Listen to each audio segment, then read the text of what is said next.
Hello ladies and gents, I'm the Beanie 101 and I'm back with another Mass Effect Andromeda Multiplayer video. Today we're going to be looking at the Human Sentinel class, and this is a class that I've been playing around with quite a bit recently and having an awful lot of fun with it. There's a decent amount of survivability that you can have with this character, and I'm going to lay out a particular build that I've been having fun with. I've respec'd the class 2 or 3 different times, and this is the build that I've really settled on. As always, if you like this video and find it useful, don't forget to hit that like button, as it helps other people find my content. And if you want to see some more Mass Effect Andromeda on my channel, then consider subscribing and you'll get to see all my videos first. So onto the build. We have only 1 point in throw, so there's not much point discussing it in too much detail.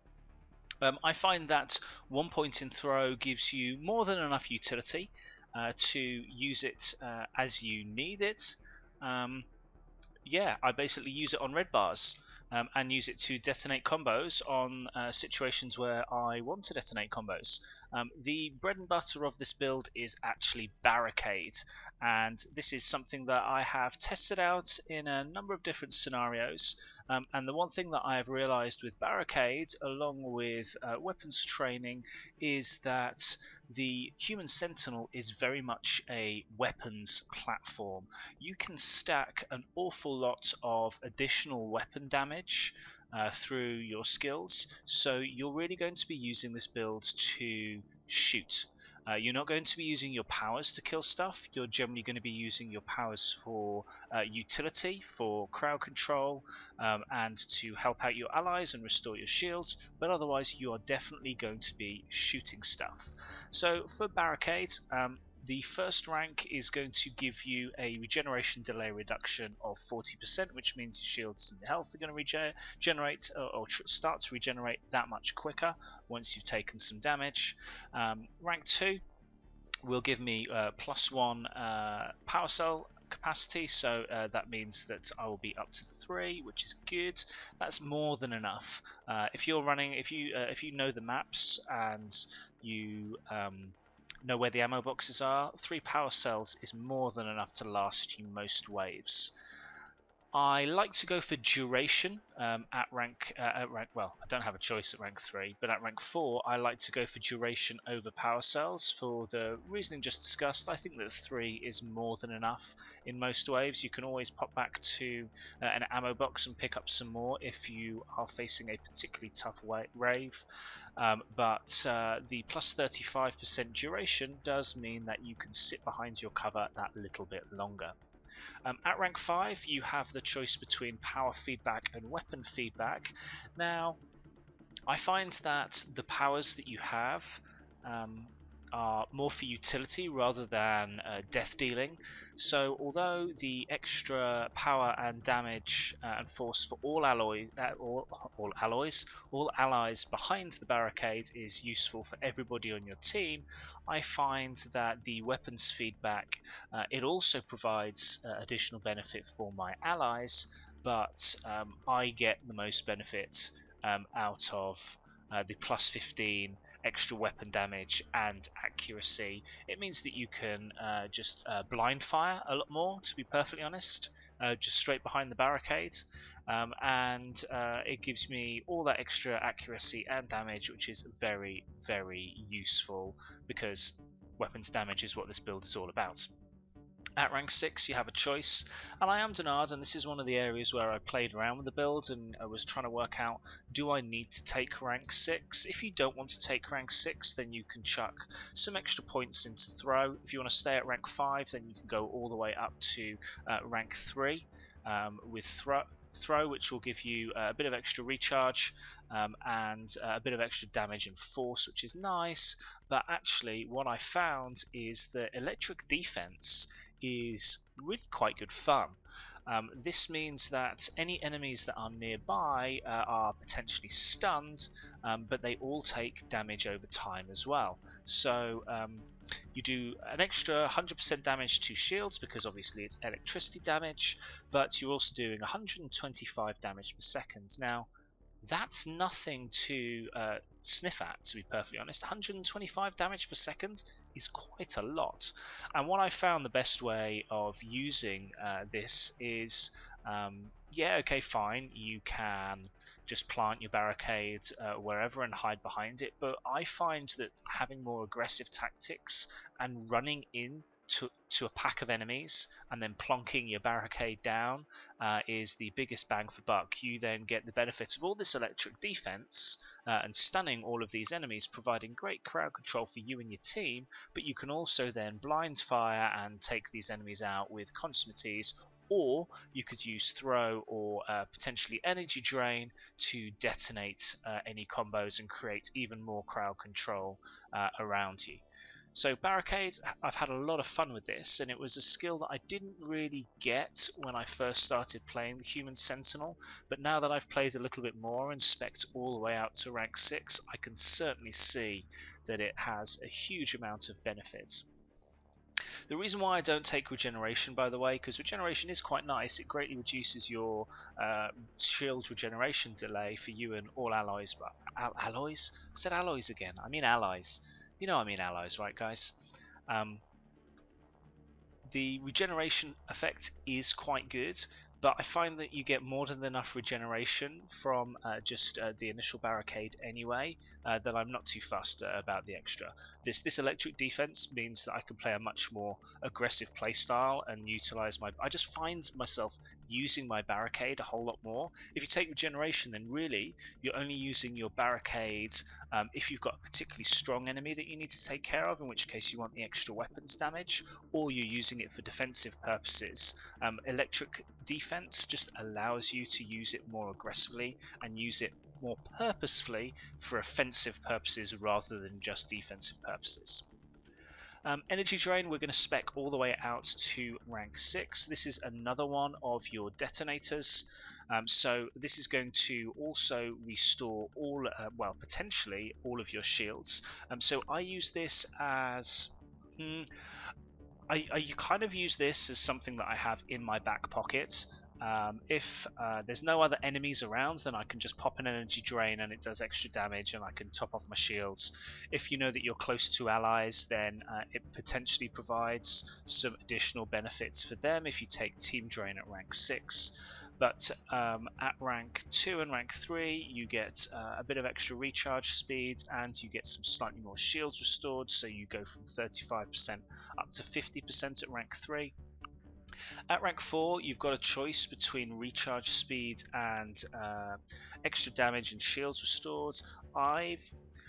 This is a bit of a toss-up. I've gone for recharge speed just so that I've got this thing in my back pocket more often than not, but you can by all means feel free to choose effectiveness. I think that this is really sort of 50-50.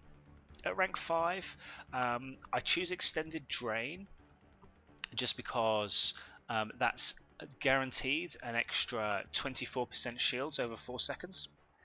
Whereas auxiliary drain, yes, if you hit any additional targets, it gives you an extra 33% shield. So if you're selective in using it, you can certainly get your shields back. But you know, extended drain is fine, and it also primes as well, so it gives me another primer. Because one of the problems that you have with the Sentinel is unless you spec it properly, i.e. electric defense on barricades, you don't have a primer. Now you have 2 optional primers, but this means that I've got much more utility. I've got 2 primers and 2 detonators, so I find that I can use combos and get that tech combo and C and crowd control stun effect on demand if I want it.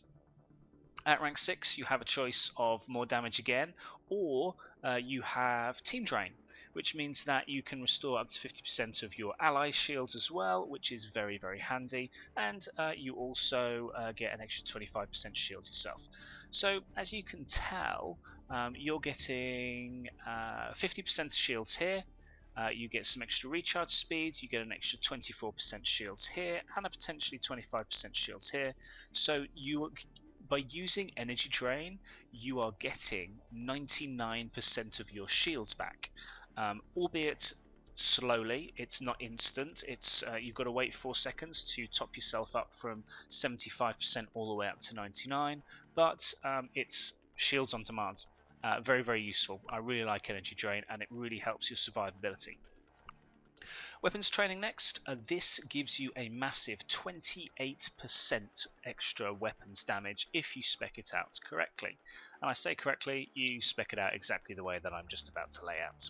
So 5% damage at rank 1, 15% power damage at rank 2, and an extra 5% weapon damage at rank 3, including some additional weight capacity, which is quite nice, and some extra melee damage.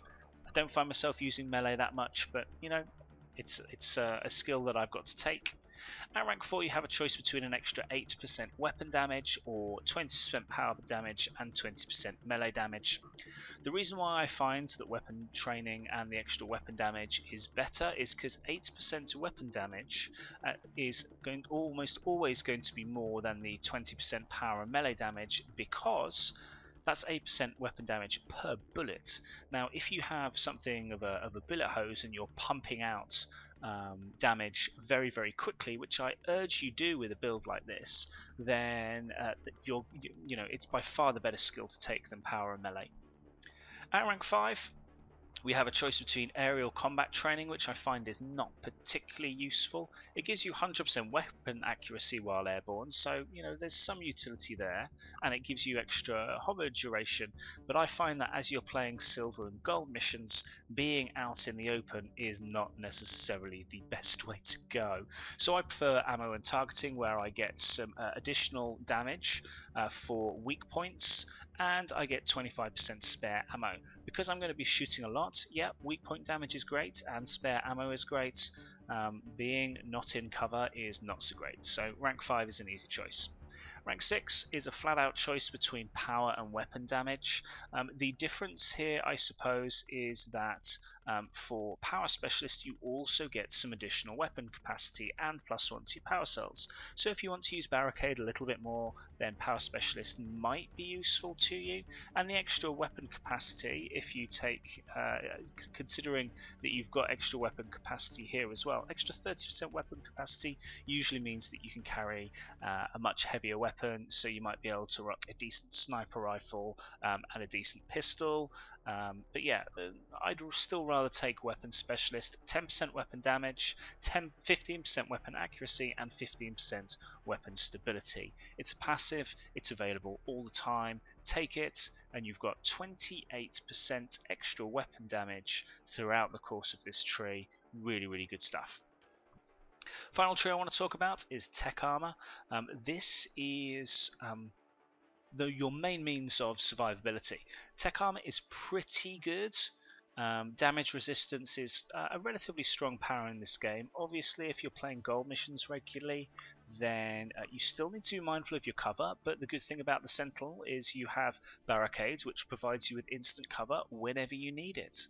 At rank 1 you get 10 damage resistance, at rank 2 you get 30 extra melee damage, at rank 3 you get an extra 15% damage resistance. Now, for those of you that don't know what damage resistance does, the description isn't great. It talks about scaling, saying 100% damage resistance cuts your incoming damage in half. The way that I always look at damage resistance is every 1 point of damage resistance is an extra 1% of shields and 1% of health. So 10 damage resistance is going to give you 10% shields and 10% health. So we've got 15 damage resistance at rank 3. At rank 4 you have a choice between an extra 20 damage resistance, or you can pick yet more weapon weight capacity, 50% weight capacity. I would not mind taking this skill if I wanted to pack some heavier weapons, and of course that is you're more than willing to do that. If you want to pack a couple of weapons that pack a massive punch, then you've got some trees here, not only in tech armor, but we've also talked about weapons training. You've got a number of skills, which means that you can be kitted out to the teeth in terms of weapons. I prefer to go for protection because this is my main source of resistance and survivability. And at rank 5, I'm also going to choose damage resistance again. So we've got 20, 40, 50, 65 damage resistance. So you've got an extra 65% shields and 65% health. That's pretty big. Stabilization does give you more weapon accuracy and weapon stability, and it also gives you 50% weapon accuracy while moving. Now, this is where you can say that you can have a bit of a toss-up. By all means, only take one of these damage resistance perks. You're still going to have 45% damage resistance over 65% damage resistance overall, and it means that you can either pack more weapons or you can be more accurate with your weapons.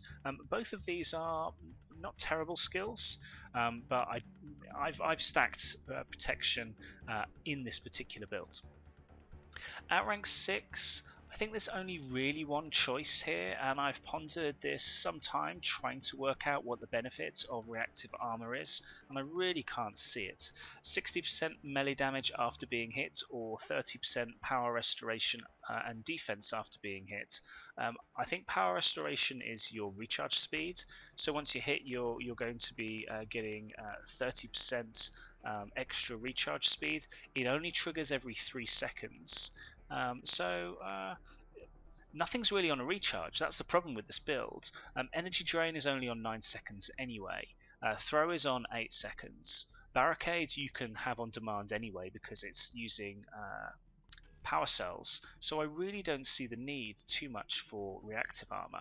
The one thing that I have noticed is the Sentinel does also have a lot of melee skills, a lot of perks and skills that increase their melee damage. So maybe you want to go that way, but I think that there are far better classes in the game that will cause more melee damage than the Sentinel. So I'm definitely going to go for shield feedback. It means that my shield regeneration and my health delay regen will be increased by 50%, so I'm going to be able to recharge that much quicker. This is useful in almost all situations. It says it increases the regeneration for 6 seconds after taking damage, so that's pretty good. But what it also means is it's another reason why you don't necessarily need to take regeneration at rank 6 of Barricade. You've already got 40% regeneration delay reduction here, so if you take this passive at rank 6 with shield feedback, then you can almost reduce the amount of time that it takes your shield and health to regen by half by just popping down a barricade. Now, if you really want borderline instant shields, then regeneration is probably going to do that, but I think, you know, in terms of playstyle, electric defense just makes barricades so much more fun.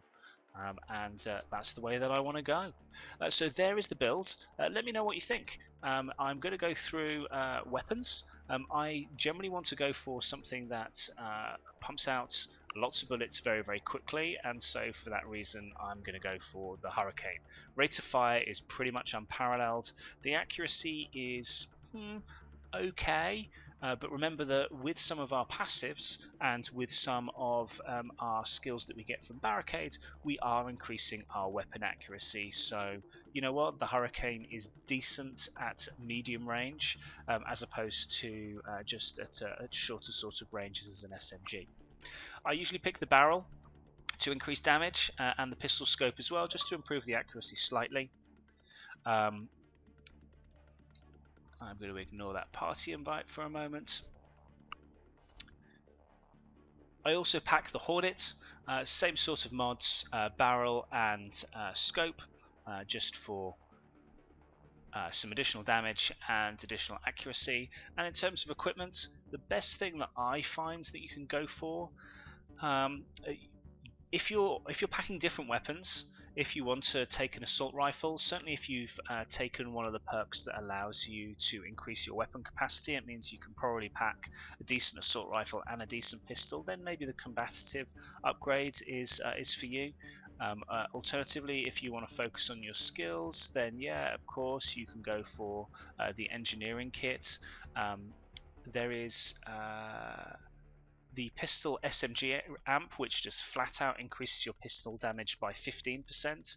Now you can see here that increasing your pistol damage by 15% when you carry 2 pistols, and we're already increasing our weapon damage in a number of other ways as well. You can stack your damage up quite highly, but what I like to go for personally is one of the newest pieces of equipment that BioWare have released, and that is the Expert package, and that gives me 10% increase in damage to my pistols, so I am still gaining a benefit to my weapons, but I also get my power recharge speed down by 15%. Now what this means is, in reality, it just shaves a second or so off throw, and it shaves just under 2 seconds off energy drain. I find that quite useful. It just means that I can throw out energy drain that much more regularly and throw as well. So that's kind of what I want to go for. Boosters, you don't necessarily need to roll an ammo type. You can by all means. I've actually tended to go for just some rail amps on my pistol. And just to further increase the damage, and likewise for defensive, yeah, you can increase your shields. You know, this is like the equivalent of stacking extra damage resistance or close to it. Or you might want to use something like the power capacity mods, which increase your number of power cells if you're having fun with barricades and you just want to be spamming barricade all over the show. Why not try that? It's a fairly simple class to play. All you gotta do, plonk down barrier, watch people get stunned, and then shoot away to your heart's content. Use energy drain when you're in some sort of trouble and you want to regen your shields. I use that as a backup sort of play, and use throw as soon as you see those red barred enemies and you want to get them off the map. Throw is useful for that as well. So there's the build. Thank you ever so much for watching. I've been the Beanie101. As I said, if you found this video useful, then don't forget to hit that like button. It helps people find my stuff. And consider subscribing if you want to see some more Mass Effect stuff. I've got plenty of other build guides on my channel, so please feel free to check those out as well. There's some up on your screen and they're also in the description. But I appreciate your time. I'll see you again in the next video.